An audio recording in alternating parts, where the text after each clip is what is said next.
Pilipinas, maganda pong hapon sa inyong lahat. Narito po muli ako. Ito po ay pasaring ko lang muli doon sa nababasa kong sa Facebook.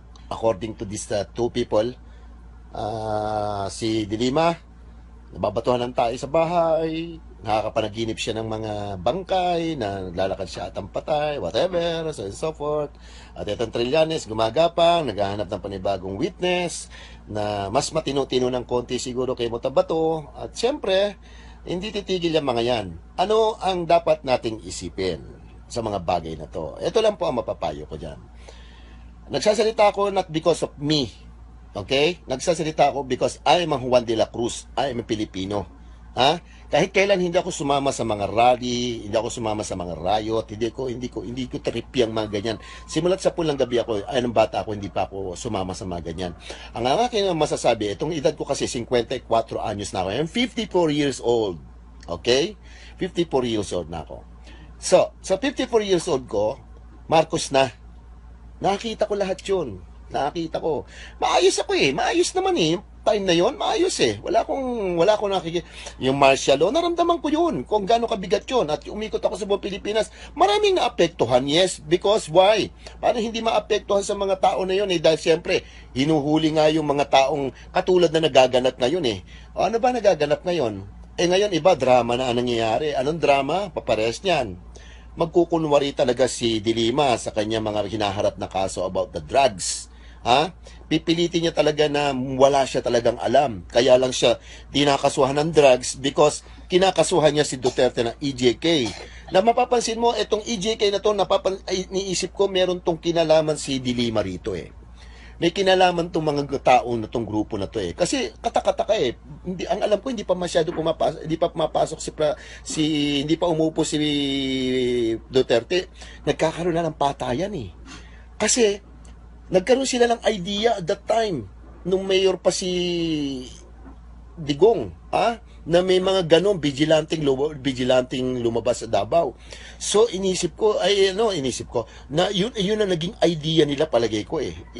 Ayoko lang makialam muna diyan. Kaya nga gusto kong mangyari etong nangyayari kay Trillanes na to, na naghahanap ng medyo matino-tino ng konti kay Motabato, siyempre, bebete niyan, pera yan eh. Eh, maraming nakakagad yan kasi pera-pera yan eh. Pero ayusin lang. Ako gusto ko yan. At ano masasabi ko dyan sa mahal na presidente? Eh, maliwanag naman sa mga sinabi ng mahal na presidente. Hinahamon pa nga niya yung taga-ibang bansa eh, di ba? Hinahamon niya, pumunta kayo dito, mag-imbestiga kayo. Para nga naman pagkatulungan, para magkaintindihan ko sino yan. Abangan ko yan, gusto ko yan. Pero kung sasabihin mo sa akin, Trillanes, yung ginagawa mo is matino naman eh. Kaya na nakakapikon. Yung bang para bagang, sa bagay, may utang na loob ka rin sa mga yellow card na? May mga utang na loob ka. Kasi ang alam ko, si Nino, yung medyo tumulong sa'yo para maka-pull out ka rin sa yung ginawa niyong kudita eh. Pero ikaw, Dilima, yung sasabihin mong minumulto ka na, wag mo kaming daanin sa drama. Hindi kami pwedeng daanin sa drama. Yang kapasidad ng utak mo na yan, yung kapal ng mukha mo, yung kapal ng kalyo mo sa mukha na yan, hindi naman mukha yan eh, kalyo yan eh. Yung kapal ng kalyo mo na yan eh, hala mo ba yung bang naghahanap ka rin ng mga tao na masasakay o maniniwala sa mga estilo mo na para kang pipilitin mo, medyo may paiyak-iyak ka pa ng konti na iniipit ka ng gobyerno? Hindi ka iniipit ng gobyerno. Walang umiipit sa'yo. Ang umiipit sa'yo kung ano yung ginawa mo. Very clear naman eh. Ang ibig mo sabihin, maniniwala kami kay Motabato na ang utak nasa kuko. Dito kay Kulangko, isipin mo yung Kulangko sa sobrang talino para kumita ng milyon, ka-share ka sa kanyang negosyo niya. Saka nakakita ng ganun, yung Kulangko mo, magkano lang binigay mo? Pagkakarinig ko, binigyan mo lang ng cellphone yan para lang mag-witness sa'yo. Hindi ganun. Mga minamahal ko mga kapatid. Pero kung sasabihin mo sa akin, at hindi ko binura yung dati kong mga video na dahil ako natakot ako sa batang mo nang matatakot sa inyo. Pilipino ko, ibig sabihin wala akong karapatan magsalita na patungkol sa mga kawalanghiyaan ninyo. Kami tong napeperwisyo, yung mga Pilipino na mga nadamay dyan sa drugs ninyong yan, dapat nga nagsasalita sila, nagrereklamo sila sa mahal na presidente ko, ako sa kanila eh. Nagreklamo, mahal na presidente, kulong niyo si Dilima, kulong niyo si Rojas. Tsaka kumari, kulong niya si Panot. Bakit kinamang isama si Rojas? Bakit ko sasama si Rojas? Hindi pa pwedeng hindi sasama si Rojas. Una sa lahat, Maliwanag yung sinabi niya. Alam niya ang lahat na nangyayari sa Pilipinas sa mga bentahan ng shabu. Alam niya, maliwanag. Alam niya sa Davao, alam niya sa Makati, alam niya kung sino. Bakit hindi niya alam yun sa Tarlac? Ba't di niya alam yun sa Arayat? Lumalabas pa itong Tarlac at saka yung Arayat na yan. Well-funded. Ang ganda ng mga gamit. Ano pang international Ayos Hindi pa pwedeng tatayo yung laboratorio ng basta ganyan lang. Ba't di mo alam yan, Mar? Anong dahilan? Tapos nagagalit kayo? Tapos nagsasalita kayo sa mga tao na yung alam yung convicted din na alam yung pwedeng may potensyal na mag-rally na sumabay sa kawalang hiyaan ninyo? Sino? Halimbawa, bigyan ko ng sample. Yun doon sa may Benguet. Lumalabas pa doon sa mga nagko-comment sa akin dito, lumalabas pa 10 hektaryang marijuanang na-raid pala dyan. Kung hindi ako nagkakamali, kanya ata yan ayoko lang direktahin. Nakikita mo naman sa mukha Tapos magmumura pa. Hello!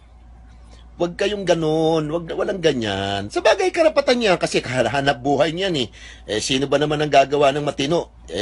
Sino ba naman ang gagawa ng matino kung walang hiya ka? Kaya nga walang hiya Di ba? Nag-isip ba kayo ng kapakanan namin? Hindi kayo nag-isip ng kapakanan namin. Kahit kailan hindi kayo nag-isip ng kapakanan namin. Kung sasabihin mo, pinaganda mo ang paghahanapin mo, syempre, pagagandahin mo dahil marami kang underground business. Anong underground business ninyo? Yan nga, isa pa yung drugs na yan. Tapos may mga tinatago pala kayo mga hindi nagbabayad ng tax. Marami pala kayo naging problema. Hindi lang yan. Sa tagal-tagal ninyong yan, sa 30 years na yan, ngayon ko lang naintindihan ang lahat ng bagay na kung paano nyo kami tinarantado. Maraming kawalang hiyaan ang ginawa nyo sa amin. Yung katulad, halimbawa, yung piniganyo si Gloria Arroyo, yung piniganyo yung Corona, yung basta nyo lang dinampot. Wala kasi kaming alam sa mga ganong actual na mga ganong situation wala makaimik sa inyo. Pero ginawa ninyo. Ngayon, pinapasok sa inyo, ina-apply sa inyo ng gobyerno, pero yung ginawa ninyo, clear. Sinuportahan nyo ang pinakamabigat na problema sa buong mundo, drugs. Tapos inaakibat nyo ang EJK, pinalalabas nyo, kaya nyo inunahan, ikaw, Dilima, kaya mo inunahan ng kaso ang EJK dahil para mapagtakpan ng drugs mo. Anong sinasabi mo ngayon? Kaya ka lang ginigipit dahil ayaw mo na mabunyag ang EJK na convicted ng presidente. Hindi kami ganong katanga, Dilima. Wala kaming kalyo sa muka. Wala. Yung mukha ko, kahit na mukhang bato yan, sisiguraduhin ko sa yung mukha yan at ako'y siguradong tao. Ikaw, ang masasabi ko lang sa inyo, Dilima, ikaw, Trillanes, especially yung Dilima, medyo handa-handa mo na ang sarili mo. Pero titiyakin ko sa pananaw ko, bilang isang pananaw ng isang mamamayan, sasabit yung Mar. At inshallah, sumabit din yung Pinoy. Kinakailangan naman. Kasi bakit? Paano yung mga tao dyan na dampot lang na basta-basta, na dampot na konting kinulong. Kahit hindi tumatakbo ang kaso, nakakulong na sila. Hanggang ngayon, kulong pa sila. Paano yung pamilya nila? Paano yung mga maliliit na tao? Kayo hindi.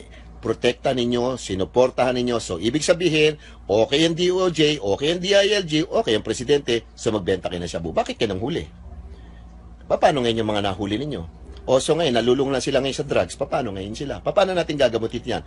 Kung yan, ginawa nyo na yan sa una, wala sana tayong sakit ng ulo ngayon. Pero hindi ganun ang inyo naging patakaran, hindi ganun ang naging sistema ninyo, kaya perwisyo kami mga tao. Pero kung sasabihin nyo sa akin, mga minamahal ko mga kapatid, ano ba ang dahilan? Bakit ko binura yung dati kong video? Hindi po ako natakot. Ba't naman ako matatakot kay Trillanes? Ba't naman ako matatakot doon sa taga-norte? Malinis ang konsensya ko. Malinis ang konsensya ko. Kung gusto ninyo, may number is 0949-890-7185. Tawagan mo ako, taga Benguet. Tawagan mo ako, Trillanes. Sasagutin ko kayo. Sabihin nyo sa akin kung anong araw, anong oras. Handa ako sa inyo. Hindi ako pwedeng matakot sa mga katulad nyo. At hindi namin sinamba si Duterte, si BCP. Hindi namin sinamba si Duterte. Hindi namin sinamba ang presidente. Bagamat kami ay talagang uhaw sa ikabubuti naming mga mamamayan. At human rights, ayusin ninyo. At kayo mga media, ayusin nyo yung mga pagre-report ninyo. Dahil please, kitang-kita na marami na mga tao, mabuti na lang may Facebook, may social media, nagkakaliwanagan tayo. Ang akin, para sa bayan, hindi para mamersonal ng isang tao. Kaya lang ako nakapagsasalita ng ganito, sobra-sobra na po. Pasensya na po kayo. Maganda pong hapon sa inyo. Marami pa akong gusto sabihin. Susunod na lang uli. Thank you very much.